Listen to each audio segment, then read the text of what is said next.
చేసి, దేవా మాకు కష్టమైన, భారమైన మీ ఆలోచన వైపు నిలబడటానికి, మీ ఆలోచనని తీసుకోవడానికి, మీ ఆలోచన ప్రకారంగా మేము మా జీవితాలు సరిజేసుకోవడానికి మీరు కృప చూపించి మమ్మల్ని బలపరిచి నడిపిస్తారని, మీ శక్తితో, బలంతో నింపి, మీ యొక్క ప్రణాళికలోకి మమ్మల్ని నడిపించి బలపరుస్తారని, స్థిరపరుస్తారని ఈరోజు వాక్యం ద్వారా మా అందరితో మీరు మాట్లాడండి ప్రభువా.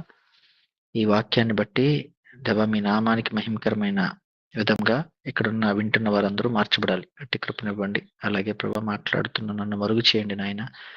మీ ఆత్మశక్తినిచ్చి నడిపించి బలపరుస్తారని నజరేయుడైన యేసుక్రీస్తు నామములో అడిగి వేడుకొంచున్నాం తండ్రి. ఆమేన్. మంచిది. ఈ మధ్య కారుల్లో కార్స్ ఉన్నాయి కదా, ఆ కార్స్‌లో అడాస్ అనే ఒక టెక్నాలజీ తీసుకొచ్చారు. ADAS advanced driving assistant system, ఏడీఏఎస్.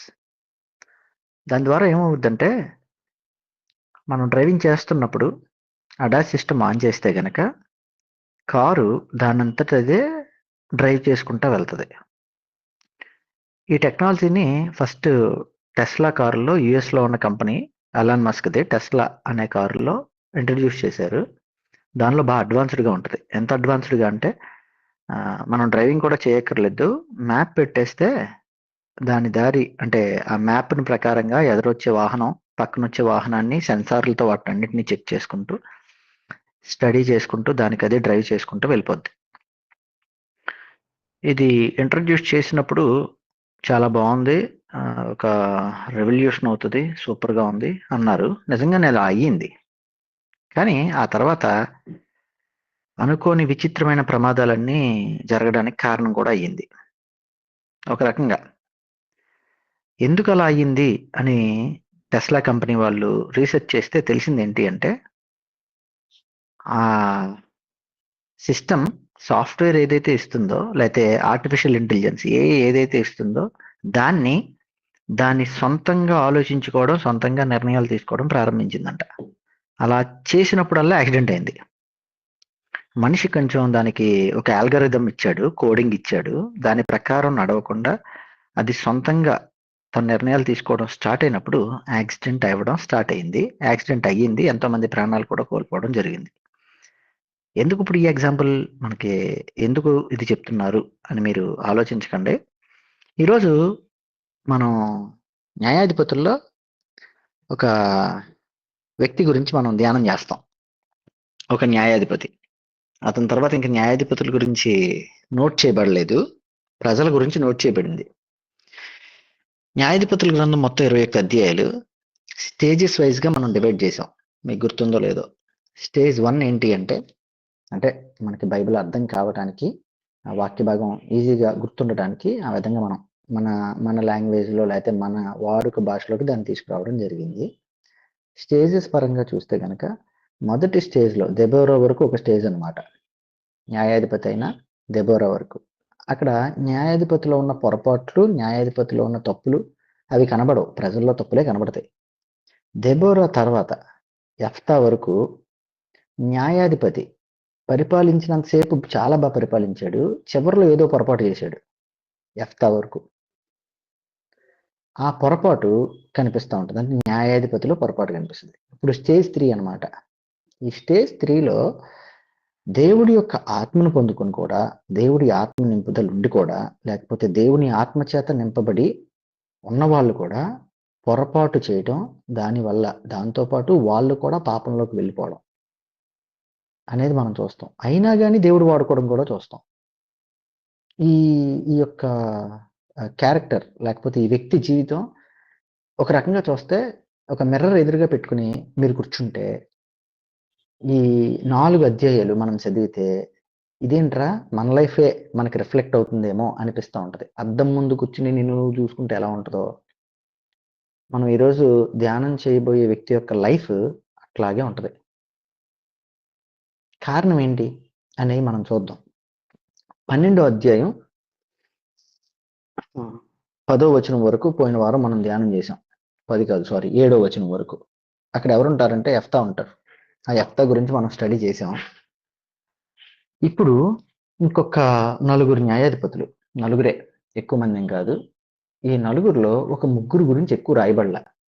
వాళ్ళు ఎవరంటే 12వ అధ్యాయంలో 8-10 వరకు చూస్తే ఒక న్యాయాధిపతి ఉంటాడు. 11, 12 వచనాల్లో ఇంకో న్యాయాధిపతి ఉంటాడు.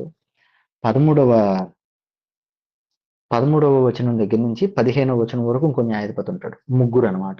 కేవలం ముగ్గురికే. ముగ్గురికి మహా అయితే ఎంత ఇచ్చారంటే ఒక అధ్యాయం కూడా ఇవ్వలా. అధ్యాయంలో సగభాగం కూడా ఇవ్వలా. కరెక్ట్ గా 7 వచనాలు ఇచ్చారు అంతే. వాళ్ళు ఎవరు అంటే ఇబ్సాను అనే ఒక వ్యక్తి. న్యాయాధిపతులు 12వ అధ్యాయం 8-10 వరకు ఒక వ్యక్తి కనిపిస్తాడు. అతని పేరు ఇబ్సాన్. తన గురించి ఎక్కువగా రాయబడల.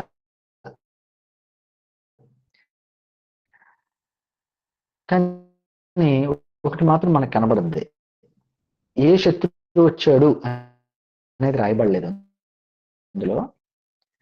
యుద్ధం ఏం జరిగింది అనేది రాయబడలే. కానీ ఒకటి మాత్రం చాలా క్లియర్గా కనబడుతుంది. అదేంటంటే 30 మంది కూతుర్లు ఉన్నారు, 30 మంది కుమారులు ఉన్నారు. వాయిస్ వినిపించట్లేదా? నా వాయిస్ వినిపిస్తుందా లేదా?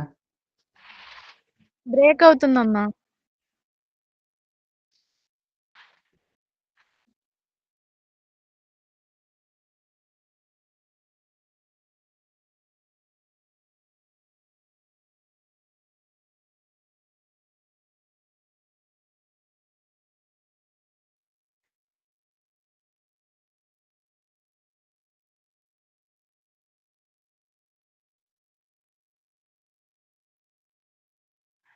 ఇప్పుడు వినిపిస్తుందా?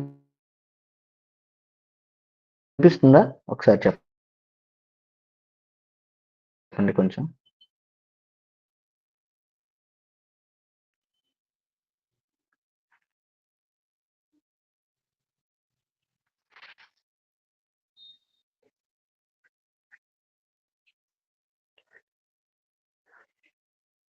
ఇప్పుడు వినిపిస్తుందా వాయిస్? ఇప్పుడు వినిపిస్తుందా?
ఇప్పుడు ఏమైనా వినిపిస్తుందా మన voice?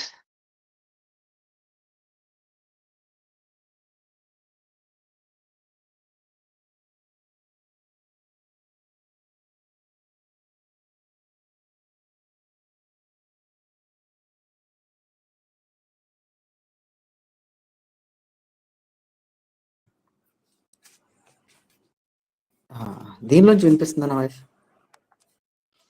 Okay. Thank you. Sorry.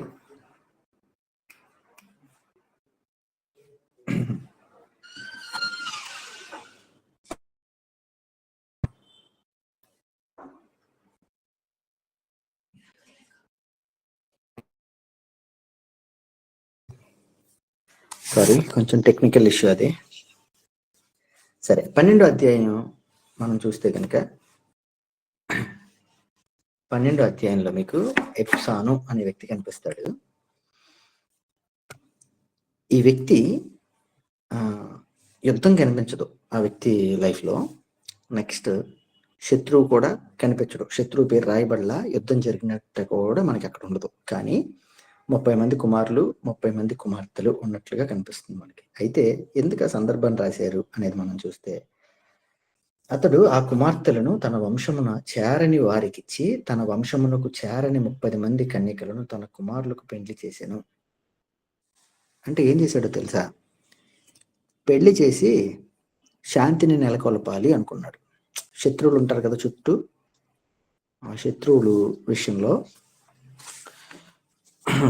ఆ శత్రువులకి వీళ్ళ కూతుర్నిచ్చి పెళ్లి చేశాడు. ఎందుకంటే పెళ్ళి అయిపోతే వీళ్ళిద్దరికి మధ్యలో శాంతి కలుగుద్ది, లేకపోతే ఏ గొడవలు లేకుండా ఉంటారు అని. సో ఆ విధంగా తను ఎన్ని సంవత్సరాలు పరిపాలించాడు అని ఏముందంటే 7 ఏండ్లు పరిపాలించినట్టుగా మనం చూస్తాం. తర్వాత ఇంకో వ్యక్తి ఏలోను అనే వ్యక్తి, అతని లైఫ్ని మనం చూస్తే అతని లైఫ్ గురించి అయితే అసలు ఏమీ రాయబడి ఉండదు. 10 సంవత్సరాలు తను పరిపాలించినట్టుగా ఉంటుంది. అతని తర్వాత జెబులోనీయుడైన ఏలోను ఇశ్రాయేలీయులకు అధిపతి ఆయను. అతడు 10 ఏండ్లు ఇశ్రాయేలీయులకు అధిపతిగా నుండెను. జెబులూనీయుడైన ఏలోను చనిపోయి జెబులూను దేశమందలి అయాలోనులో పాతిపెట్టబడింది. ఈ వ్యక్తి గురించి మనకు కనపడుతుంది. తర్వాత అబ్దోను అనే ఇంకో వ్యక్తి ఉంటాడు. ఆ వ్యక్తి గురించి మనం చూస్తే 2 విషయాలు కనపడతాయి. ఆ 2 విషయాల్లో ఒకటి ఏంటి అంటే, ధనబలం ఉంది, జనబలం ఉంది అని. ఎలాగా అంటే ఒకసారి మీరు చదివితే 14 నుంచి, అతనికి 40 మంది కుమారులను 30 మంది మనుమలను ఉండిరి. వారు 70 గాడిదలనెక్కి తిరుగువారు. అతనికి 8 ఏండ్లు ఇశ్రాయేలీయులకు అధిపతిగా నుండెను. అంటే మీరు ఒకసారి గమనించండి, 40 మంది కుమారులు, ఇంకో 30 మంది మనమల్లో, మొత్తం అందరికి కూడా 70 గాడిదలు ఉన్నాయంట. గాడిదలు ఉంటే డబ్బున్నోడా అంటే, ఆ టైంలో గాడిదలు ఎలాగా క్యాలిక్యులేషన్ చేసేవారంటే ఈక్వల్ టు కార్ అనమాట. ఇప్పుడున్న మన జనరేషన్కి అయితే ఒంటెలు అయితే ఇంకా పెద్దవి అన్నట్టు. సో అంత అంటే ఏ విధంగా పరిపాలన స్టార్ట్ అయ్యి ఏ విధంగా ఎండ్ అవుతుందో మీరు చూడండి. న్యాయాధిపతుల గ్రంథాలు మొట్టమొదట మీరు చూస్తే వాళ్ళ పరిపాలన అంతా దేవుడి ఆత్మచేత నింపబడైతే, ఆ తర్వాత వచ్చిన వాళ్ళది ఒక్కొక్కరిది ఒక్కొక్క స్టోరీ. మధ్యలో వచ్చిన కొంతమంది సొంత రాజుగా వాళ్ళే అబీమెలెకు అనే అతను వాళ్ళని వాళ్ళే రాజుగా ప్రకటించుకున్నారు, న్యాయాధిపతిగా ప్రకటించుకున్నారు. ఇప్పుడు ఈ 12వ అధ్యాయంలో ఈ ముగ్గురు స్టోరీ మనం చూస్తే కనుక వీళ్ళ విధానం ఏంటి అంటే, వాళ్ళకి ఉన్న వాటిని, అది డబ్బు అవ్వచ్చు, జనం అవ్వచ్చు, కూతుర్లు అవ్వచ్చు, కుమారులు అవ్వచ్చు, వాళ్ళని బట్టి వాళ్ళని టెక్నికల్గా యూజ్ చేసుకుని పరిపాలన సాధించిన వాళ్ళగా మనం చూస్తాం. ఇప్పుడు మనం ఒక వ్యక్తి దగ్గరికి వద్దాం. ఇది ఇప్పటి వరకు మనం చూసిన వ్యక్తులైతే, ఇప్పుడు మనం 13వ అధ్యాయం, 14వ అధ్యాయం, 15వ అధ్యాయం, 16వ అధ్యాయం, ఈ మొత్తం అంతా కూడా ఒక వ్యక్తి గురించి మనకు కనపడుద్ది. ఆ వ్యక్తి ఎవరు అంటే మనందరికీ తెలుసు. మీకు ఇందాక కూడా ఇంట్రడక్షన్లో చెప్పాను. ఒక అద్దం ముందు కూర్చుని, ఒకవేళ మన లైఫ్ని మనం చూసుకుంటే, సంసోను జీవితాన్ని మనం చదువుతున్నప్పుడు మన అందరి లైఫ్లు దానిలో కనిపిస్తూ ఉంటాయి. కారణం ఏంటో ఒకసారి మనం చూద్దాం. ఆ జరిగిన సందర్భాన్ని అంతా మీకు చెప్పేస్తాను. చెప్పిన తర్వాత అప్పుడు మనం దాని గురించి స్టడీ చేసి తన లైఫ్ దేవుడు ఎందుకు రాయించారు, దానిలోంచి మనం తెలుసుకోవాల్సిన విషయాలు ఏంటి. మనోహ అనే ఒక వ్యక్తి ఉన్నాడు. అతనికి ఒక భార్య ఉంది. వాళ్ళిద్దరిలో ఆవిడ గొడ్రాలుగా ఉంది, అంటే పిల్లలు లేని వారిగా ఉంది. ఆ టైంలో యెహోవా దూత, దేవుని దూత డైరెక్ట్గా యేసుక్రీస్తు వారే అని మనం చూడొచ్చు. ఆయన ప్రత్యక్షమై, యెహోవా దూత ప్రత్యక్షమై మనోహ భార్యతో చెప్తున్నాడు ఏమనంటే, నీకు గిఫ్ట్ ఇస్తాను నేను, అదేంటంటే నీకు కొడుకునిస్తా, కానీ 4 రూల్స్ ఉన్నాయి. ఆ 4 రూల్స్ నువ్వు ఫాలో అయితే నీకు ఒక బహుమానాన్ని ఇస్తాను నేను. ఆ బహుమానాన్ని నీకు ఇచ్చేసినట్టే 4 రూల్స్ మాత్రం ఫాలో అవ్వు. ఏం చెయ్యాలి? ఏం చేయాలంటే ద్రాక్ష రసాన్ని తీసుకోకూడదు, ద్రాక్షాలు తినకూడదు, చెడు ఆహారం, నిషిద్ధమైన ఆహారాన్ని ఏది భుజించకూడదు, పుట్టిన తర్వాత ఆ బిడ్డకి జుట్టును కత్తిరించకూడదు. ఎందుకు ఇలా చేయాలి అంటే, అతను నా కోసం నేను నేను నాజీరు చేయించుకున్న, అంటే ప్రత్యేకించబడిన వ్యక్తి ప్రత్యేకంగా కనబడాలి. వెంటనే మనోహ భార్యకి డౌట్ వచ్చింది. అయితే మాత్రం వెళ్ళి తన భర్తతో చెప్పింది, ఇదిగో నాకు ఇలాగా దేవదూత ప్రత్యక్షమయ్యాడు, సో అండ్ సో ఈ రూల్స్ అన్ని చెప్పాడంటే మనోహకి అంత నమ్మకం కలగల. అవునా, ప్రత్యక్షమయ్యాడా, అయితే ఓ పని చేద్దాం, మళ్ళీ ఒకసారి అడుగుదాం అని చెప్పి మనోహ డౌట్ పెట్టుకుని దేవదూతను అడిగాడు. అడిగితే మళ్ళీ ప్రత్యక్షం అవడం జరిగింది. పేరు అడిగాడు. పేరు అడిగి ఆ పేరు చెప్పకపోయేటప్పటికి, నేను నీకు ఒక అర్పణ అర్పిస్తాను, నువ్వు తీసుకుంటే నువ్వు నిజమైన దేవదూతను నమ్ముతాను అనగానే, సరే కదా అని. ఇదే సందర్భాన్ని మనం ఎవరి దగ్గర చూస్తాం అంటే గిద్యోన్ దగ్గర చూస్తాం. గిద్యోన్ ఆ మాట అంటాడు. ఒక మేకని అర్పించగానే ఆ మేకని ఆ దేవదూత తీసుకున్నట్టుగా మనం చూస్తాం. సరే, ఇదంతా అయిపోయింది. ఈ 12వ అధ్యాయం ముగిసేటప్పటికి మనకు కనబడే, 13వ అధ్యాయం ముగిసేటప్పటికి మనకు కనబడే విధానం ఏంటంటే, ఏదైతే దేవదూత చెప్పాడో ఆ మాట ప్రకారంగా వీళ్ళకి బిడ్డ పుట్టాడు. ఆ వ్యక్తే సంసోను పెరిగి పెద్దవాడయ్యాడు. 24వ వచనం చదువుతున్నా. తరువాత ఆ స్త్రీ కుమారుని కని అతనికి సంసోను అని పేరు పెట్టెను. ఆ బాలుడు ఎదిగినప్పుడు యెహోవా అతన్ని ఆశీర్వదించెను. పెరిగి పెద్దవాడయ్యాడు సంసోను. పెద్దవాడు అవడంతోనే మనోడు తిమ్నాతు అనే ప్రాంతానికి వెళ్ళాడు. ఆ తిమ్నాత్ అనే ప్రాంతానికి వెళ్ళి అక్కడ ఒక అమ్మాయిని చూశాడు. చూసిన వెంటనే సేమ్ ఇప్పుడున్న జనరేషన్ మనకులాగా చాలా హ్యాపీగా, వావ్ నాకు ఆ అమ్మాయి కావాలి అని చెప్పాడు. ఇంటికి వచ్చాడు. ఇంటికి వచ్చి వాళ్ళ అమ్మతో వాళ్ళ నాన్నతో చెప్పాడు, అమ్మ నేను ఒక అమ్మాయిని చూశాను, చాలా బాగుంది. అవునారా? ఆహా, మరి ఏ ఊరు ఏంటి అని అడిగితే తిమ్నాతు. అదేంట్రా, వాళ్ళు మన దేశస్థులు కాదు, మనకి సంబంధించిన వాళ్ళు కాదు, ఎందుకురా వాళ్ళు అని చెప్పి వాళ్ళు అడిగి బాధపడ్డారు. మీరేం చెప్పినా నాకు అనవసరం, నాకు ఆ అమ్మాయే కావాలి, నేను ఆ అమ్మాయినే పెళ్లి చేసుకుంటాను, ఆ అమ్మాయే నాకు ఇష్టమైంది అని చెప్పారు. సరే కదా అని పెళ్లి సంబంధం మాట్లాడడానికి వెళ్ళారు. వెళ్తున్నప్పుడు ఆ అడవి ప్రాంతంలో వెళ్ళటంతో సింహం ఒకటి ఎదురొచ్చింది. సంసోన్ చాలా బలవంతుడు. ఎంత బలవంతుడు అంటే అద్భుతమైన బాడీ, ఒక సూపర్ హైట్, ఆ స్థాయిలో ఉన్నతమైన బలవంతుడిగా తను ఉండేవాడు. ఇక ఆ ఇదితో సింహం ఎదురొచ్చింది. వెంటనే దాన్ని చంపేసి అవతల పాడేశాడు. అవతల పాడేసి వెళ్ళి సంబంధం మాట్లాడడానికి వెళ్ళాడు. అక్కడికి వెళ్ళిన తర్వాత చాలా హ్యాపీగా సంబంధాన్ని మాట్లాడేసి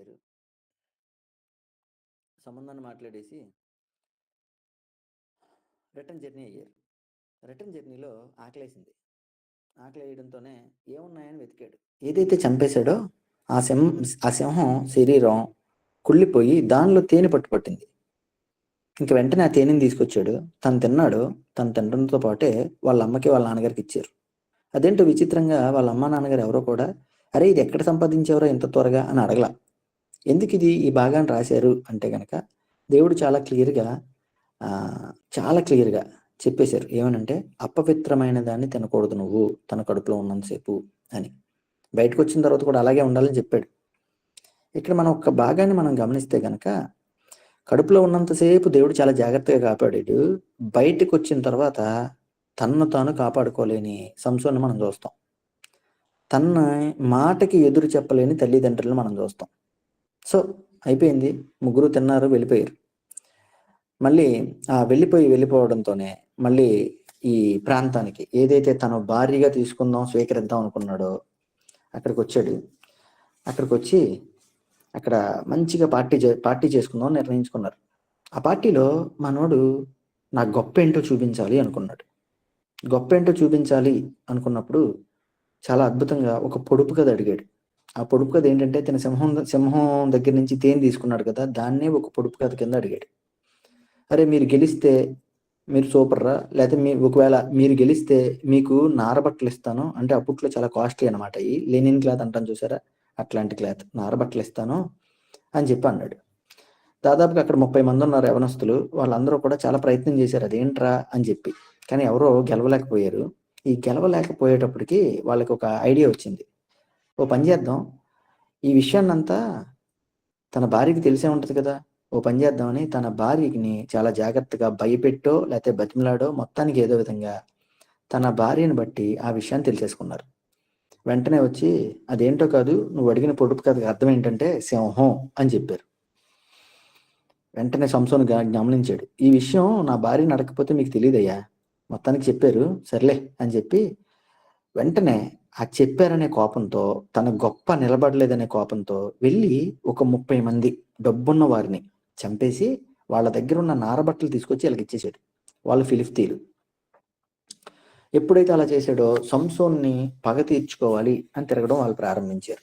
సంసోన్ మీద పగ తీర్చుకోవాలి అని ఆ జనం అందరూ తిరగడం ప్రారంభించారు. మనోడు వెళ్ళి వేరే చోటకి వెళ్ళిపోయాడు, దాక్కున్నాడు. అయిపోయిన తర్వాత కొన్ని రోజులు అయ్యింది కదా, అందరూ మర్చిపోయి ఉంటారులే అని మేకపిల్లని తీసుకుని భార్య దగ్గరికి వచ్చాడు. మేకపిల్లని పట్టుకుని భార్య దగ్గరికి వచ్చి వాళ్ళ మావయ్యతో మాట్లాడుతూ ఉంటే చాలా సింపుల్గా వాళ్ళ మావయ్య చెప్పాడు, నీ భార్య లేదుగా, నీ భార్యని నీ ఫ్రెండ్కి ఇచ్చి పెళ్లి చేసేసాను. మళ్ళీ మనోడు కోపం వచ్చింది. ఇంకంతే, ఆ కోపంలో 300 నక్కలను పట్టుకున్నాడు. ఆ తోకలన్నీ కట్టేసి మొత్తం ఆ ప్రాంతంలో ఉన్న పంట పొలాలన్నీ తగలబెట్టేశాడు.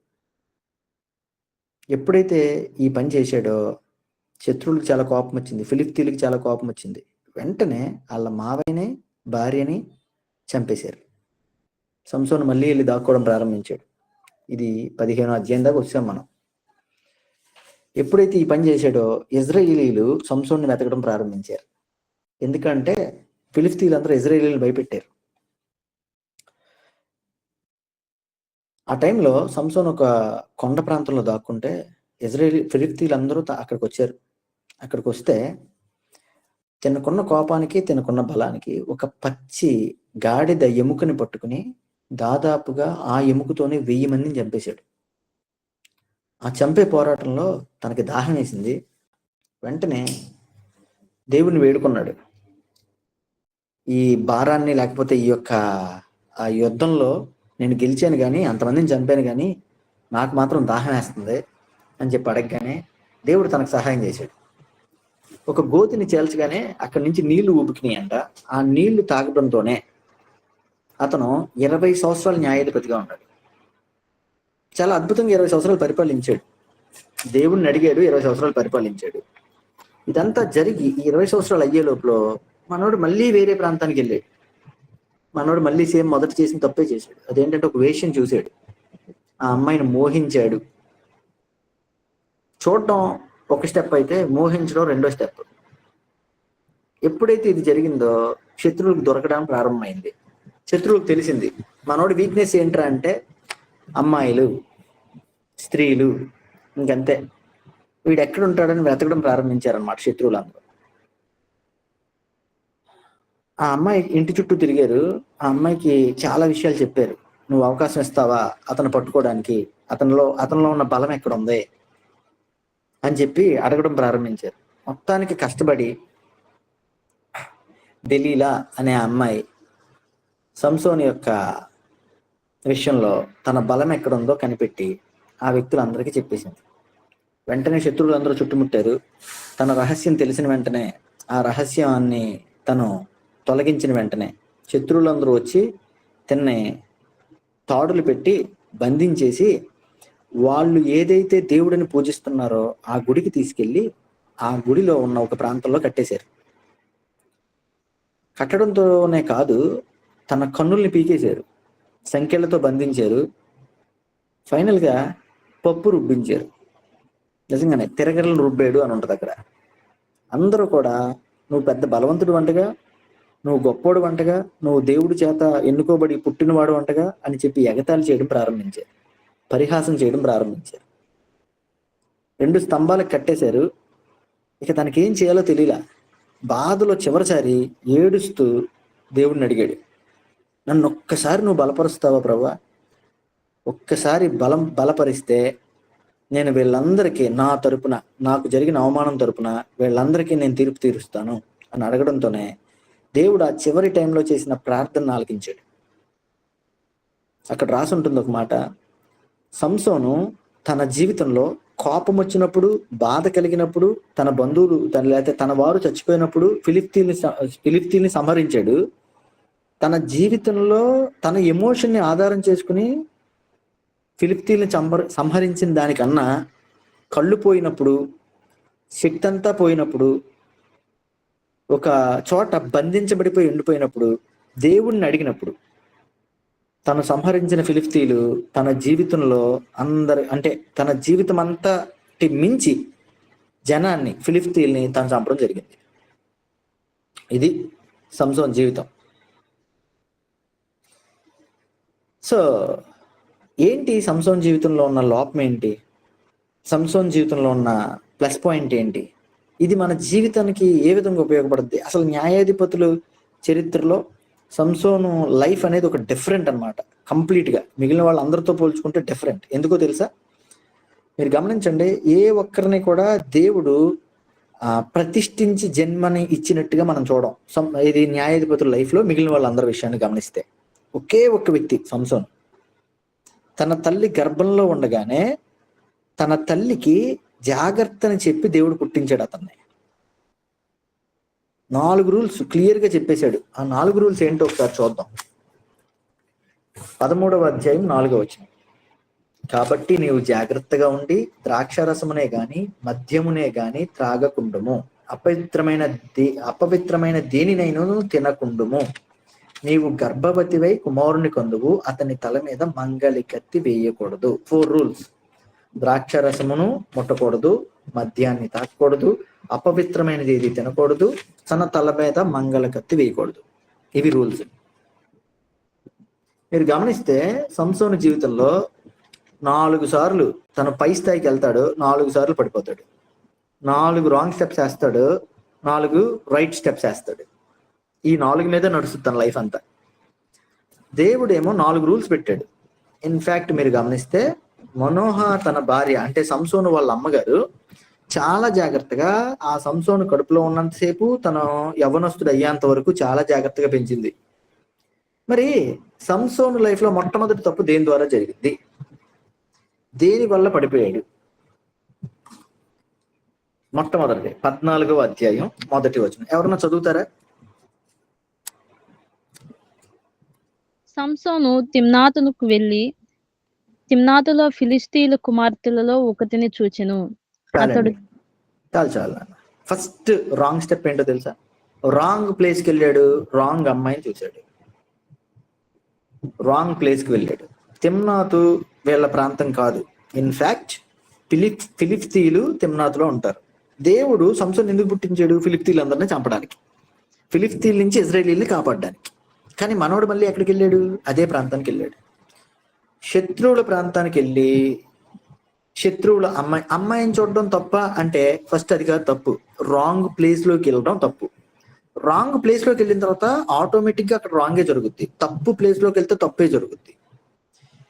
నేను చాలా మంచోనండి, ఆదివారం పూట చర్చికి వెళ్తాను, కానీ ఆదివారం సాయంత్రం మా ఫ్రెండ్స్ పిలిచారని సరదాగా పబ్కి వెళ్ళాను, సరదాగా సినిమాకి వెళ్ళాను. అవునా?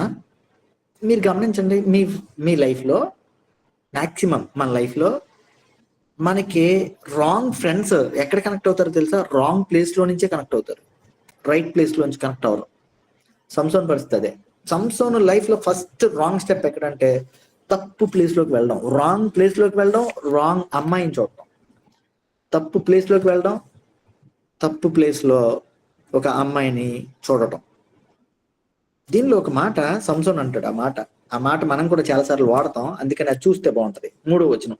వారు ఇక్కడ 2 కూడా చదువుతున్నా. అతడు తిరిగి వచ్చి తిమ్నాతులో ఫిలిష్తీయుల కుమార్తెల్లో ఒకతను చూచి తిని, మీరు ఆమెను నాకు ఇచ్చి పెళ్లి చేయవలనని తన తల్లిదండ్రులతో అనగా, వారు నీ స్వజనుల కుమార్తెల్లో గాని నీ జనుల్లోనే గాని స్త్రీ లేదనుకుని సున్నతి పొందని ఫిలిష్తీయుల్లో నుండి కన్యను తెచ్చుకొనుటకు వెళ్ళుచున్నావా అని అతన్ని అడిగిరి. అందుకు సంసోను ఓ మాట అంటాడండి, సేమ్ మండైలాగే ఇది. ఆమె నాకిష్టమైనది కనుక, నాకు నచ్చింది, నా ఇష్టం. గమనించండి, నా ఇష్టం, నా ఇష్టం, నీ ఇష్టం అని చెప్పి నువ్వు సెలెక్ట్ చేసుకున్నది ఏదైనా కానీ నీకు కష్టాలు తెచ్చిపెట్టే పరిస్థితులు తీసుకొస్తుంది చాలా వరకు. మీకు అందుకే ఫస్ట్ లో ఒక ఎగ్జాంపుల్ చెప్పాను, ADAS ఏడిఏఎస్, auto driving assistant system.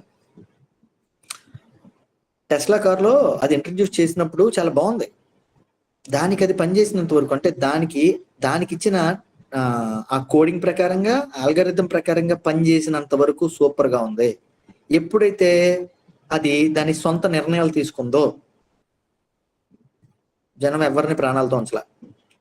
అది ఇన్ఫాక్ట్ మనం ఇప్పుడు ఏఐ గురించి చాలా చూస్తున్నాం కదా. ఏఐ విషయంలో భయపడేది ఏంటో తెలుసా? ఒకవేళ సొంత నిర్ణయాలు తీసుకుంటే, ఆర్టిఫిషియల్ ఇంటెలిజెన్స్ సొంత నిర్ణయం తీసుకుంటే ఎలా? మొన్న మధ్యనే రీసెంట్ గా అది యుఎస్ బేస్డ్ కంపెనీ అనుకుంటా, ఒక మెయిల్ పంపించాడంట. దేనికి? ఏఐతో ఆపరేట్ అవుతున్న దానికి ఒక మెయిల్ పంపించాడు దాని కంపెనీ సిఇఓ. ఏమనంటే, ఈ ఏఐ సిస్టమ్ని నేను షట్ డౌన్ చేసేద్దాం అనుకుంటున్నా, పూర్తిగా క్లోజ్ చేసేద్దాం అనుకుంటున్నాను అని. తెలుసా? వెంటనే ఏఐ ఆటోమేటిక్ గా ఒక ఈమెయిల్ రెడీ చేసి రిటర్న్ గా ఆ సిఇఓకి పంపించింది. ఏమన్నా తెలుసా? నువ్వు నన్ను డిస్ట్రాయ్ చేద్దాం అనుకుంటే, నువ్వు నన్ను షట్ డౌన్ చేద్దాం అనుకుంటే, నా దగ్గర ఉన్న నీ యొక్క ఇమేజెస్ అన్ని, లేకపోతే నీ సీక్రెట్స్ అన్ని నేను క్లౌడ్ లోకి సెండ్ చేస్తాను, అంటే నెట్ లోకి సెండ్ చేసేస్తాను. అంటే బ్లాక్మెయిల్ చేసింది. ఎప్పుడో తెలుసా? ఎందుకు ఇవన్నీ మీకు చెప్తున్నానంటే, మనిషి తయారు చేసుకున్న దానికి సొంతంగా ఆలోచించేది ఇవ్వటానికి అంత ఆలోచిస్తున్నాడు. అది ఒకవేళ సొంతంగా ఆలోచిస్తే మనకి ప్రమాదంగా మారిపోద్దేమో. ఆల్రెడీ మారిపోయింది, ఇప్పుడు మారిపోయిందనే బాధపడుతున్నాం కూడా. ఎందుకు ఇవన్నీ అంటే, సంసోను ఫస్ట్ తప్పు ఎక్కడ జరిగిందో తెలుసా? నా ఇష్టం అనుకున్నప్పుడు. లైఫ్ లో రాంగ్ స్టెప్ ఎక్కడ పడిందంటే, నా ఇష్టం అనుకున్నప్పుడు. రాంగ్ ప్లేస్ లోకి వెళ్ళాడు, రాంగ్ అమ్మాయిని చూశాడు, రాంగ్ ఇష్టాన్ని పొందుకున్నాడు. మన లైఫ్ లో కూడా ఎప్పుడు ప్రాబ్లం మనకు వస్తుంది, ఎప్పుడు మనం స్ట్రగుల్లోకి వెళ్తాం అంటే, నీ ఇష్టం అని నువ్వు ఎప్పుడైతే ముందుకెళ్తావో అప్పుడు.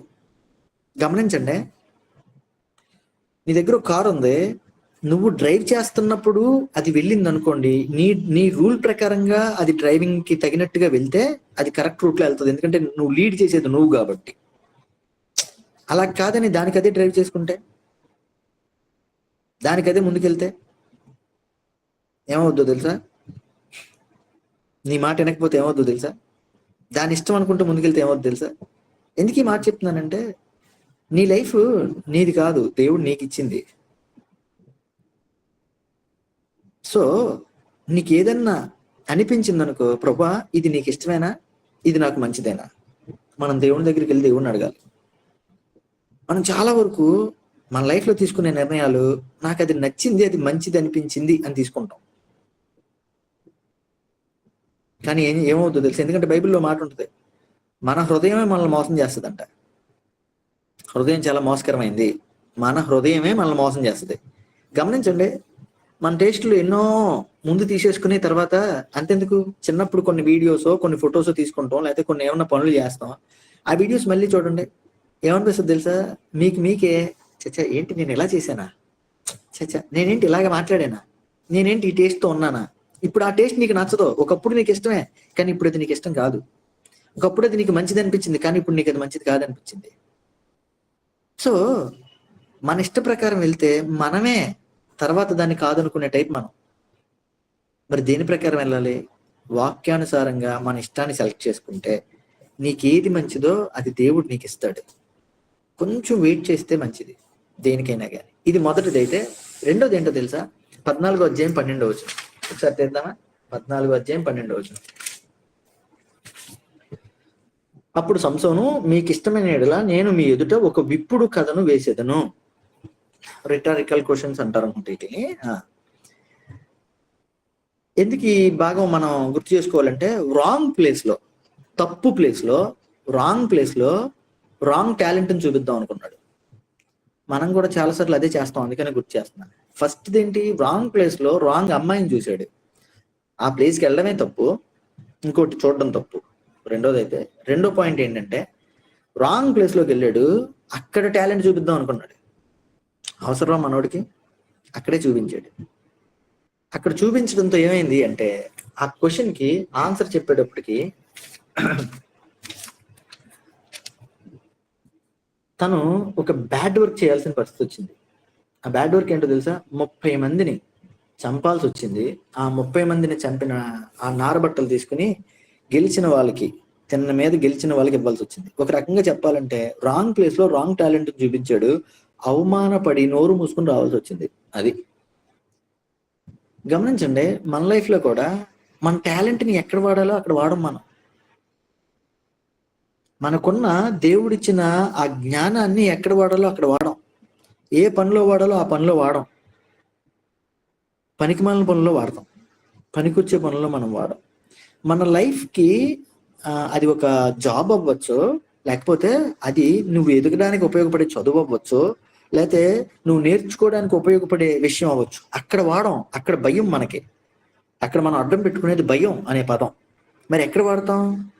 ఏ మాత్రం ఉపయోగం లేని పనికిమాలిన స్నేహాల దగ్గర, లేకపోతే పనికిమాలిన పనులు చేసే దగ్గర, తప్పు చేసేసి దాన్ని ఎలా కవర్ చేసుకోవాలనే దగ్గర మన టాలెంట్ వాడతాం.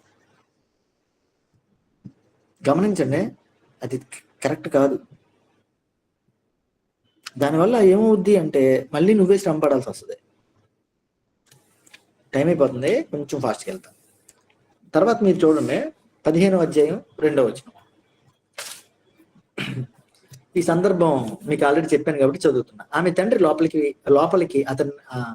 లోపలికి అతన్ని వెళ్ళనీయక, నిశ్చయముగా నీవు ఆమెను ద్వేషించితివి అనుకొని నీ స్నేహితునికి ఆమెను ఇచ్చి తిని. భార్య పోయింది, మనోడికి భార్య పోయిందనే బాధ కన్నా భార్యని ఎవరు తీసుకెళ్ళిపోయారా అంటే తన స్నేహితుడే తీసుకెళ్ళిపోయాడు. రాంగ్ పర్సన్ సెలెక్ట్ చేసుకున్నాడు, రాంగ్ ఫ్రెండ్ని సెలెక్ట్ చేసుకున్నాడు. చివరికి ఏమైంది అంటే ఆ తర్వాత సందర్భం చూస్తే భార్య పోయింది, ఫ్రెండ్ పోయాడు, మామయ్య పోయాడు. ఒకవేళ ఆ భార్యని వేరే వ్యక్తికి పెళ్లి చేసేసినా మనోడు బాధపడేవాడు కాదేమో. కానీ విచిత్రం ఏంటంటే పూర్తిగా తన ఫ్రెండ్ అయ్యుండి తనతో పాటే ఉంటూ తన భార్యని ఈ వ్యక్తి చేసుకున్నాడు. ఒక రకంగా చెప్పాలంటే మోసం చేశారు, ఇద్దరూ మోసం చేశారు, అటు భార్య ఇటు ఫ్రెండ్. రాంగ్ క్యారెక్టర్ ఉన్న ఫ్రెండ్, రాంగ్ పర్సన్ని సెలెక్ట్ చేసుకోవడం. మన లైఫ్లో చాలాసార్లు మనం కొంతమందిని సెలెక్ట్ చేస్తాం, పైగా సెలెక్ట్ చేసి మనం ఏమంటాం తెలుసా? అని నేను మారుస్తానండి. అబ్బా, ఏం జరుగుద్దంటే హ్యాపీగా నువ్వు వాడికిలా మారిపోతావు అంతే. జాగ్రత్త. ఫ్రెండ్స్ విషయంలో, నువ్వు సెలెక్ట్ చేసుకునే వ్యక్తుల విషయంలో మరి దేవుడు ఎందుకు ఈ మాటలు మాట్లాడుతున్నాడో నాకు తెలియదు. మీరు ఒకవేళ ఎవరిని సెలెక్ట్ చేసుకున్నారో, లేకపోతే ఎవరిని ప్రాణ స్నేహితులు అనుకుంటున్నారో, లేకపోతే ఎవరి దగ్గర మీ సీక్రెట్లన్నీ పంచుకున్నారో, వాళ్ళు రివర్స్ లో నీ సీక్రెట్లన్నీ చెప్పి నిన్నే భయపెట్టి, నిన్నే బ్లేమ్ చేసి, నిన్నే మోసం చేసి, నిన్నే ఇబ్బంది పెట్టే పరిస్థితులు నీకు వస్తాయి. జాగ్రత్త పడడం చాలా మంచిది. సంసోన్ లైఫ్ లో అదే జరిగింది. ఆ సంగతి వినగానే రాంగ్ ఎమోషన్ సంసోన్కి వచ్చింది. రాంగ్ ఎమోషన్, కోప్పడిపోయాడు. 15వ అధ్యాయం 4వ వచనం. ఎప్పుడైతే రాంగ్ ఎమోషన్ వస్తుందో మనం తప్పు విధమైన భావోద్వేగం మనల్ని తప్పు పని చేయడానికే ప్రోత్సహిస్తుంది.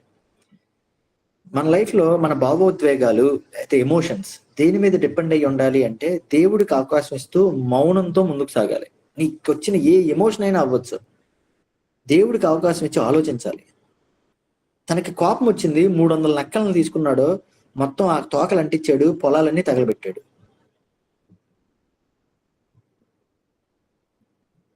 దాదాపుగా ఇప్పుడు మనం చూసింది 4 రాంగ్ స్టెప్స్. అయితే రైట్ ఏంటి అనేది మీరు చూస్తే ఒకసారి ఆ భాగాన్ని చూద్దాం. మనం 15వ అధ్యాయం 18వ వచనం చదువుతారా?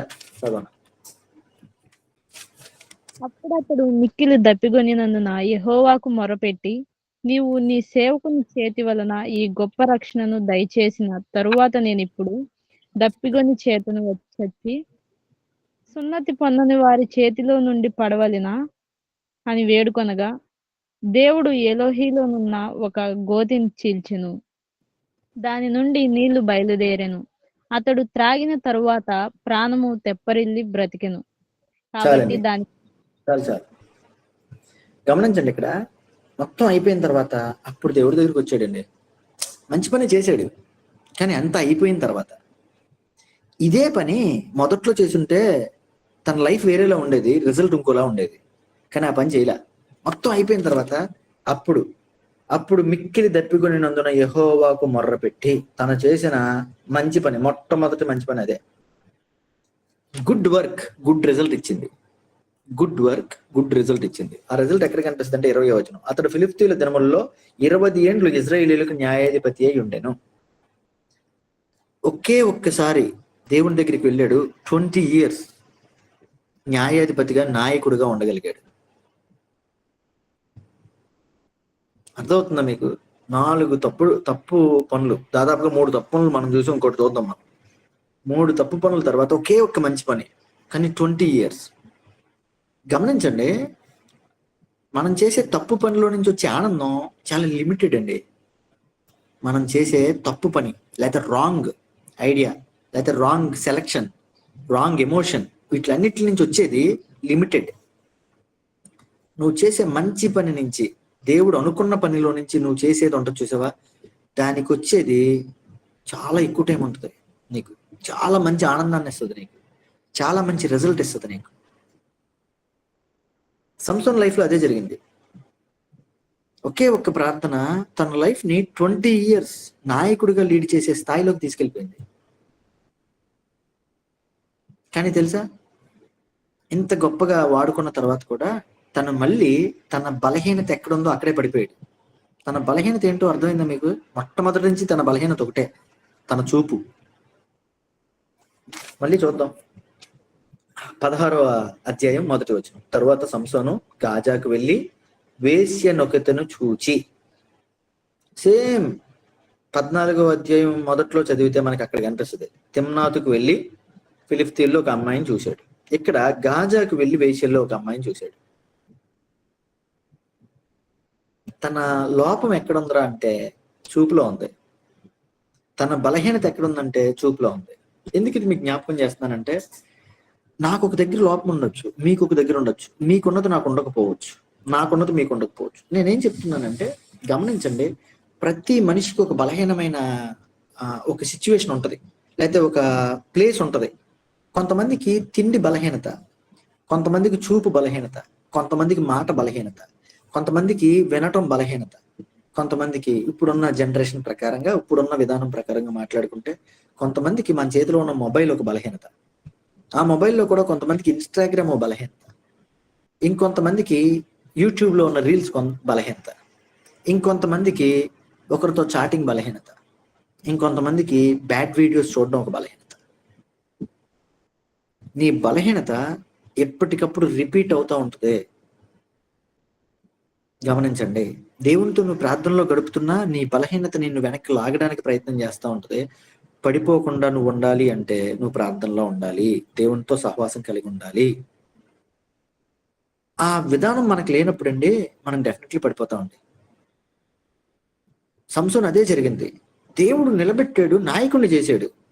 కానీ తెలుసా, మళ్ళీ ఇంకో రాంగ్ ప్లేస్కి వెళ్ళాడు, మళ్ళీ ఇంకో చెడ్డ చూపు చూశాడు. అసలు వెళ్లకుండా ఉంటే బాగుండేది, హ్యాపీగా ఇజ్రాయెల్ ప్రాంతాన్ని పరిపాలిస్తే బాగుండేది. మళ్ళీ గాజాకి వెళ్ళాడు.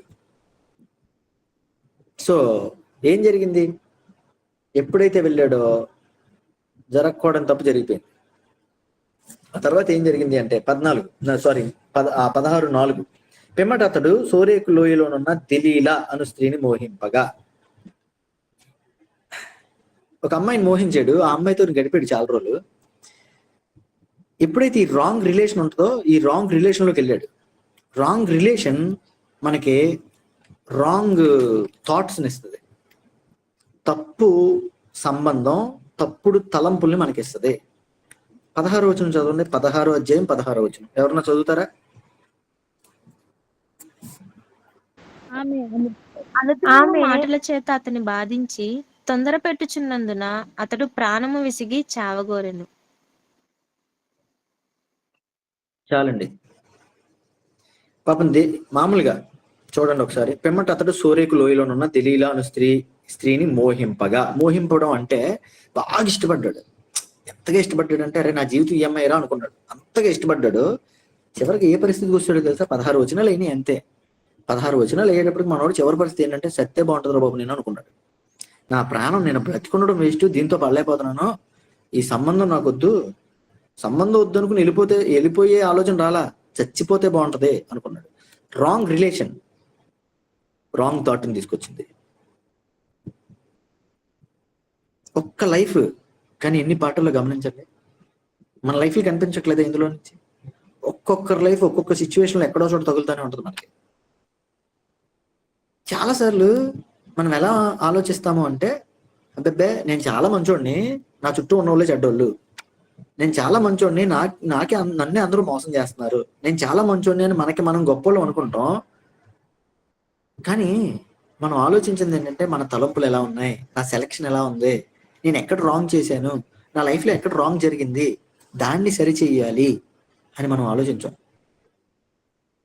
తిన్న రాంగ్ రిలేషన్ ఫైనల్కి ఎక్కడ వచ్చిందో తెలుసా? ఆత్మహత్య చేసుకుంటే బాగుంటుంది నేను అనుకున్నాడు. ఆ తలంపు వచ్చిన తర్వాతే తన బలం ఎక్కడుందో చెప్పాడు. ఇంకా చచ్చిపోతే బాగుంటుంది అనుకున్నాడు. చచ్చిపోతే బాగుంటుంది అనుకుని బలం ఎక్కడుంది అంటే, నా జుట్టులో ఉంది, మా అమ్మ చెప్పింది, దేవదూత ప్రత్యక్షమే చెప్పాడంట, ఏమనంటే నా జుట్టు తీసేస్తే నాలో ఉన్న బలం అంతా పోతుందంట అని. వెంటనే ఈ దెలీలా గారు జాగ్రత్తగా జుట్టంతా కత్తిరించేసింది, ఫిలిష్తీయుల చేతికి అప్పగించేసింది.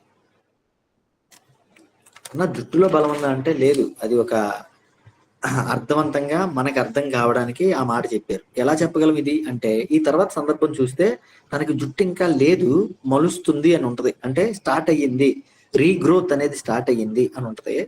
రీగ్రోత్ స్టార్ట్ అయ్యింది, పూర్తి అవల, కానీ కూడా దేవుడిని అడగగానే తన బలవంతుడు అయ్యాడు. సో ఎందుకంటే ఒక టెస్ట్ చేయడానికి దాన్ని పెట్టాడు దేవుడు. తన బలహీనత ఏంటి అనేది తనకి తెలియడానికి ఆ విషయాన్ని పెట్టాడు, మనకి తెలియడానికి ఆ విషయాన్ని పెట్టాడు. ఒకసారి ఇప్పుడు ఏం జరిగింది అనేది మనం చూద్దాం. ఏం చేశారు? ఫిలిష్తీయులకి దొరికేశాడు. దొరికిన తర్వాత ఏం జరిగింది? 3 థింగ్స్ అక్కడ కనిపిస్తాయి మనకి. 21వ వచనం చదవండి, 16వ అధ్యాయం 21వ వచనం. ఫిలిష్తీయులు అతన్ని పట్టుకొని ఓడదీసి గాజాకు అతన్ని తీసుకుని వచ్చి ఇత్తడి సంకెళ్ల చేత అతన్ని బంధించి, అతడు బంది గృహములో తిరగలిగినకు వాడైన. అయితే అతడు స్వర్గము చేయబడిన తరువాత అతని తల వెంట్రుకలు తిరిగి మొలుచుటకు మొదలుపెట్టాడు. చాలండి, చాలు. మీరు ఇంకా కొన్ని సందర్భాలు నేను చదివేస్తాను. చెల్లి చదివింది కొంచెం క్లారిటీ లేదు కాబట్టి నేను చదువుతాను మళ్ళీ ఒకసారి. అప్పుడు ఫిలిష్తీయులు అతన్ని పట్టుకొని అతని కన్నులను ఓడదీసి, మొదటిది కన్నులు తీశారు. ఎందుకు కన్నులు తీశారు? మనోడు ఫస్ట్ నుంచి మనోడు లోపమంతా కళ్ళలోనే ఉంది. 14వ అధ్యాయం చూసినా 16వ అధ్యాయం చూసినా లోపమంతా కళ్ళలోనే ఉంది. ఆ కళ్ళు బిగించేశాడు దేవుడు. ఫస్ట్ గాజాకు తిరిగి తీసుకెళ్లి ఎక్కడైతే వేష్యను చూశాడో, ఎక్కడైతే వేష్యతో పాపం చేశాడో ఆ ప్రాంతానికే మళ్ళీ వెళ్ళాడు. ఎత్తడి సంఖ్యల చేత బంధించబడి అతడు బందీ గృహంలో తిరగలి విసిరిన వాడాయను. అంటే బోరింగ్ పని అనమాట. చేసే పనే మళ్ళీ చేయాల్సిన పరిస్థితికి వచ్చింది. తనకు ఉపయోగం లేని, చెయ్యాల్సిన పనే మళ్ళీ చెయ్యకూడని పనే, లేకపోతే ఇష్టం లేని పనే మళ్ళీ మళ్ళీ చేస్తూ ఉన్నాడు. 25వ వచనం, వారి హృదయంలో సంతోషంతో నిండి ఉండగా వారు మనము పరిహాసము చేయుటకు సంసోను పిలిపించుదము రండని. అంటే వీడిని ఆడుకోవచ్చు, కళ్ళు పోయిన వీడికి బలం పోయింది, వీడిని ఇప్పుడు మనం కామెడీ చేద్దాం, వీడితో వీడిని కొడదాము లేదా తిడదాము, రకరకాలుగా మాట్లాడదాం తీసుకొచ్చి ఆ ప్రాంతంలో నిలబెట్టారు. ఆ టైంలో మనోడు చేసిన ఒక అద్భుతమైన వర్క్ ఏంటో తెలుసా? 28, అప్పుడు సంసోను, యెహోవా ప్రభువా దయచేసి నన్ను జ్ఞాపకము చేసుకొనుము, దేవా దయచేసి ఈసారి మాత్రము నన్ను బలపరచుము, నా 2 కళ్ళ నిమిత్తము ఫిలిష్తీయులను ఒక్క మారే దండించి పగ తీర్చుకొననిమ్మని యెహోవాకు మొర్రపెట్టి. 20 సంవత్సరాల క్రితం, దాదాపుగా ఒక 22 సంవత్సరాలు అనుకుందాం, 22 సంవత్సరాల క్రితం ఇదే పని. ప్రభా నేను దాహంతో చచ్చిపోతున్నా, నాకు నీళ్ళు ఇవ్వి అంటే దేవుడు నీళ్ళు ఇస్తే ఆ నీళ్లను తాగి ఆ బలాన్ని పొందుకుని 20 సంవత్సరాలు అద్భుతంగా పరిపాలించి నాయకుడైన న్యాయాధిపతి సంసోను. అలాంటి వ్యక్తి మళ్ళీ పాపం చేస్తే, మళ్ళీ దేవుడిని అడిగితే, మళ్ళీ దేవుడు బలపరిస్తే ఏం జరిగిందో తెలుసా? ఆ గుడికి ఆధారముగానున్న 2 మధ్య స్తంభముల్లో ఒకదాన్ని కుడి చేతను ఒకదాన్ని ఎడమ చేతను పట్టుకొని నేను ఫిలిప్తీయులను నేనును ఫిలిప్తీయులను చనిపోదుము గాక అని చెప్పి బలముతో వంగినప్పుడు గుడి ఆ సర్దారుల మీదను దానిలోనున్న జనులందరి మీదను పడెను. కాలమున అతడు చంపిన వారి శవముల లెక్క జీవిత కాలమందు అతడు చంపిన వారి లెక్క కంటే ఎక్కువ.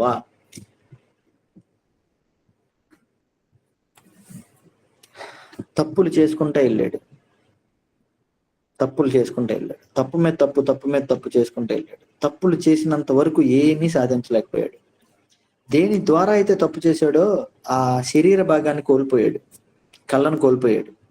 ఏ బలాన్ని చూసుకుని అయితే రకరకాలుగా బ్రతికాడో ఆ విధానం అంతా కోల్పోయాడు. చివరికి కళ్ళు లేని వాడిగా చివరి పరిస్థితుల్లో ఉన్నప్పుడు దేవుడిని మరొక్కసారి నన్ను ఒక్కసారి జ్ఞాపకం చేసుకుంటావా అని అడగగానే దేవుడు జ్ఞాపకం చేసుకున్నాడు. తన లైఫ్ లో అప్పుడు దాకా చేసిన పని కన్నా తన దేవుడు ఎందుకోసం పుట్టించాడో గమనించండి. తన దేవుడు ఎందుకోసం పుట్టించాడో మీరు 13వ అధ్యాయం మీరు చదివితే దానిలో చాలా క్లియర్ గా ఉంటుంది. ఫిలిప్తీయులని సంహరించడానికి సంసోన్ని దేవుడు కడుపులో ఉండగానే ఒక నిర్ణయంతో పుట్టించాడు. తనని దేనికోసం పుట్టించాడో ఆ పనిని దేవుణ్ణి అడిగిన వెంటనే చేశాడు. ఎంతగా అంటే తన లైఫ్ అంతటిలో చేయనంత గొప్ప పని చేశాడు. ఫైనల్ థింగ్ ఒకే ఒకటి సంసోన్ లైఫ్ లో నుంచి, సంసోనికే కాదు నీకు నాకు కూడా దేవుడు ఒక ప్రణాళిక రచించి ఉంచాడు. నీ ఇష్టం నా ఇష్టం అనుకున్నప్పుడు అది నీకు తెలీదు. ప్రభా నీ ఇష్టం ప్రభా, నీ చిత్తం ప్రభా, నువ్వు ఎలా అంటే అలా ప్రభా, నాకు ఇష్టం లేకపోయినా నీ ఇష్ట ప్రకారంగా నేను నడుస్తాను ప్రభా, వాక్యానుసారంగా వాక్యంలో ఉన్నట్టుగా మీరు జీవించినట్టుగా నేను జీవిస్తాను ప్రభా. నాకు కష్టం అనిపిస్తుంది అయినా కానీ నీ ఇష్ట ప్రకారంగా నేను ముందుకు సాగుతాను ప్రభా అన్నప్పుడు దేవుడు నీ ద్వారా ఆయన చేయించాలి అనుకున్న పనిని నువ్వు ఊహించని రీతిలో నీకు జరిగిస్తాడు. అది డబ్బు సంపాదించడం అని నేను అనట్లా, ఉద్యోగం సంపాదించడం అని నేను అనట్లా, లేకపోతే జనాల మధ్యలో మెప్పు పొందడం అది నాకు తెలీదు, అది నేను అనట్లా. కానీ బైబిల్ గ్రంథం ఏం చెప్తుందో తెలుసా? ముందు దేవుని రాజ్యాన్ని వెతకండి, దేవుణ్ణి వెతకండి, ఆయన నీకు అన్నీ ఇస్తాడు. మనం ఏంటో తెలుసా? రివర్స్. మనకు కావాల్సింది ఎదిగి తర్వాత దేవుడి దగ్గరికి వస్తానంటాం. బైబిల్ ఒకటి చెప్తుంది, మనం ఇంకోటి చేస్తాం. నా ఇష్టం అంటాం మనం, కానీ దేవుడు ఏమంటాడో తెలుసా? నువ్వు నా బిడ్డవు కదా, నేను కదా నిన్ను నిర్మించింది, నీకు పని పెట్టి కదా నేను నిన్ను నిర్మించాను, మరి నా ఇష్టం నువ్వు చేయాలి కదా. ఇదేంటి నా ఇష్టం చేయట్లేదు నువ్వు? చాలాసార్లు మనం అనుకుంటాం ఎందుకు నా లైఫ్ ఇలా అయ్యింది. ఏమో ఒకసారి వెనక్కి తిరిగి నిన్ను నువ్వు పరీక్షించుకో. సంసోన్ లైఫ్ నుంచి నిన్ను నువ్వు పరీక్షించుకో. ఎక్కడైనా దేవుడు తను ఏమన్నా పాపంలో కానీ ఏమన్నా ఇబ్బందుల్లో పడేసాడా? తిమ్నాథ్కి దేవుడు వెళ్ళమన్నాడా? శత్రువుల దగ్గరికి, ఫిలిప్తీయుల దగ్గరికి ఆ అమ్మాయిని చూడమన్నాడు. రాంగ్ ప్లేస్ లోకి వెళ్ళాడు, రాంగ్ సెలక్షన్ చేశాడు. తర్వాత రాంగ్ క్యారెక్టర్ ఉన్న ఫ్రెండ్ని లేకపోతే రాంగ్ పర్సన్ ని సెలెక్ట్ చేసుకున్నాడు. ఆ ఫ్రెండ్ వాళ్ళు కూడా బాధపడ్డాడు. రాంగ్ ఎమోషన్లో పనిచేశాడు. తర్వాత రాంగ్ రిలేషన్లోకి వెళ్ళాడు. చివరికి ఆత్మహత్య చేసుకుని చనిపోదాం అనే ఒక రాంగ్ డెసిషన్లోకి వచ్చాడు. కేవలం 2 సార్లు తన జీవితంలో రైట్ కనిపిస్తుంది, రైట్ థాట్ కనిపిస్తుంది, రైట్ థింగ్ కనిపిస్తుంది. ఎప్పుడో తెలుసా? దేవుణ్ణి ఎప్పుడైతే అడిగాడో అప్పుడు. లైఫ్లో తన జీవితంలో తను అప్పుడు దాకా నాయకుడిగా లేడు, దాక్కుని బ్రతికాడు. కానీ ఒక్కసారి దేవుణ్ణి అడగానే 20 సంవత్సరాల నాయకుడిని చేశాడు. రెండోసారి దేవుణ్ణి అడగగానే తన జీవితంలో అప్పుడు దాకా పొందిన విజయాన్ని తను పొందాడు. నీ లైఫ్లో ఒకవేళ ఆ విజయం లేట్ అయిందేమో, అప్పుడు దాకా ఆ విన్నింగ్ మూమెంట్ అనేది లేట్ అయిందేమో. ఒకవేళ నీ ఇష్టం అంటూ ఏమైనా పనులు చేసావేమో, నువ్వు నీ ఇష్టం అంటూ ఎవరైనా సెలెక్ట్ చేసుకున్నావేమో, నీ ఇష్టం అనుకుంటూ దేవుడి ఇష్టాన్ని పక్కన పెట్టేసేవేమో, అంతా నా ఇష్టం అన్నట్లుగా, అంతా నేను అనుకున్నదే జరగాలి, నాదే కరెక్ట్, నా మైండే కరెక్ట్, నా మనసు చెప్పిందే కరెక్ట్ అనుకుంటా ముందుకెళ్ళావేమో. ఒకసారి పరీక్షించుకో, వాక్యం నుంచి పరీక్షించుకో. ఒకసారి దేవుణ్ణి అడుగు, వాక్యం నుంచి దేవుడు నీతో మాట్లాడాడు కదా, ప్రభా ఇక ముందు నా ఇష్టం వద్దు ప్రభా, నీ ఇష్టం నా జీవితంలో జరిగించయ్యా, నన్ను వాడుకోయ్యా, నన్ను ఎందుకు పుట్టించావో ఆ పని నిమిత్తంగా నన్ను వాడుకో అని దేవుణ్ణి అడిగితే, దేవుడు సంసోను కళ్ళు పోయినా బలం పోయినా బలపరిచిన దేవుడు ఆయన. కళ్ళు పోయినా కానీ తన తన ద్వారా జరిగించాల్సిన పని జరిగించేసిన దేవుడు. నీ దగ్గర ఏం పోయింది అని నేను అడగట్లా. ఒకవేళ ఈ కొంచెం జర్నీలో నువ్వు నీ క్యారెక్టర్ పోగొట్టుకున్నావేమో, నీ వాల్యూస్ పోగొట్టుకున్నావేమో, నీ రిలేషన్స్ పోగొట్టేసుకున్నావేమో. తనది కూడా అంతేగా సంసోన్ది. క్యారెక్టర్ పోయింది, రిలేషన్స్ అన్నీ పోయినాయి. భార్య లేదు, తల్లిదండ్రులు లేరు, ఎవరు లేరు. ఆఖరికి ఏదో ఇష్టపడి ఎక్కడికో పోతే ఆవిడ కూడా లేదు, ఆవిడే పట్టించేసింది. కానీ తెలుసా, దేవుడు తోడున్నాడు తనకి. అడిగిన వెంటనే దేవుడు తోడుగా ఉన్నాడు. దేవుడు ఏం చూస్తాడంటేనండి, నువ్వు అడుగుతావా లేదా అనేది చూస్తాడు. నువ్వు ఏం పాపం చేసావు, ఎలా పాపం చేసావు, ఎన్ని విధాలుగా చేసావు, ఇదంతా కాదు దేవుడు చూసేది. పాపం నుంచి బయటపడి నా దగ్గరికి వచ్చిందా లేదా, నా దగ్గరికి వచ్చాడా లేదా. వస్తే నిన్ను పరిశుద్ధుడిగా నీ యొక్క పాపాన్నంతా కడిగేసి తన పనిలో తన కోసం, తను దేనికోసం నిన్ను తయారు చేసాడో దానికోసం వాడుకోవడానికి సిద్ధంగా ఉన్నాడు దేవుడు. కానీ మనం ఏం చేస్తాం తెలుసా, అదే పాపంలో బ్రతుకుతూ అబ్బే దేవుడు నా ప్రార్థన వెంటలే, నా వైపు చూడలే అని మన తప్పులు, మన ఇష్టాలు, మన రాంగ్ డెసిషన్స్ ఇవన్నీ కూడా మనం పట్టుకుని దేవుణ్ణి వదిలేస్తాం. సంసోను అలాగే చేశాడు. ఒక్కసారి ఇప్పుడు నువ్వు ప్రార్థన చేస్తే దేవుడు తిరిగి నిన్ను శక్తివంతురాల్లా మారుస్తాడు. తన ప్రణాళికలోకి నడిపించడానికి దేవుడు సిద్ధంగా ఉన్నాడు. ప్రార్థన చేద్దామా? కళ్ళు మొత్తం చిన్న ప్రార్థన చేసుకుందాం. మీరు ఎక్కడున్నారో అక్కడ మీరే ప్రార్థన చేసుకోండి. మీ లైఫ్ని మీకు దేవుడు ఒక అద్దం ముందు నిలబెట్టి చూపించినట్టుగా చూపించాడు కదా. సంసోను జీవితంలో నుంచి ఒక మిర్రర్ ముందు నిలబడినట్టుగా ఉందిగా. ఆ మిర్రర్ ముందు నిలబడినప్పుడు నీకు కొన్ని మచ్చలు కనిపించినాయి. ఇన్ఫాక్ట్ అవి మిర్రర్ మీద ఉన్న మచ్చలు కాదు, నీ మీద ఉన్న మచ్చలు అయ్యి. దేవుడికి అవకాశం ఇస్తే ఆ మచ్చలన్నిటినీ చెరిపేస్తాడు. గమనించండి, మచ్చ చెరిపేసిన తర్వాత మళ్ళీ నువ్వు మచ్చ పెట్టుకోవద్దు. ఆ మచ్చలో ఒకవేళ ఒక రాంగ్ రిలేషన్ ఉందేమో, అది నీకు మచ్చగా ఉండిపోయిందేమో. నువ్వు తీసుకున్న నీ ఎమోషన్లో తీసుకున్న రాంగ్ డెసిషన్ ఉందేమో, అది మచ్చగా ఉండిపోయిందేమో. దేవుణ్ణి అడిగి వాటిని చెరిపేయడానికి అవకాశం ఇస్తాడు నీకు. వాటిని నుంచి తొలగించుకోవడానికి అవకాశం ఇస్తాడు. ఆ తొలగించుకోవడానికి అవకాశం ఇచ్చినప్పుడు తీసేదాన్ని.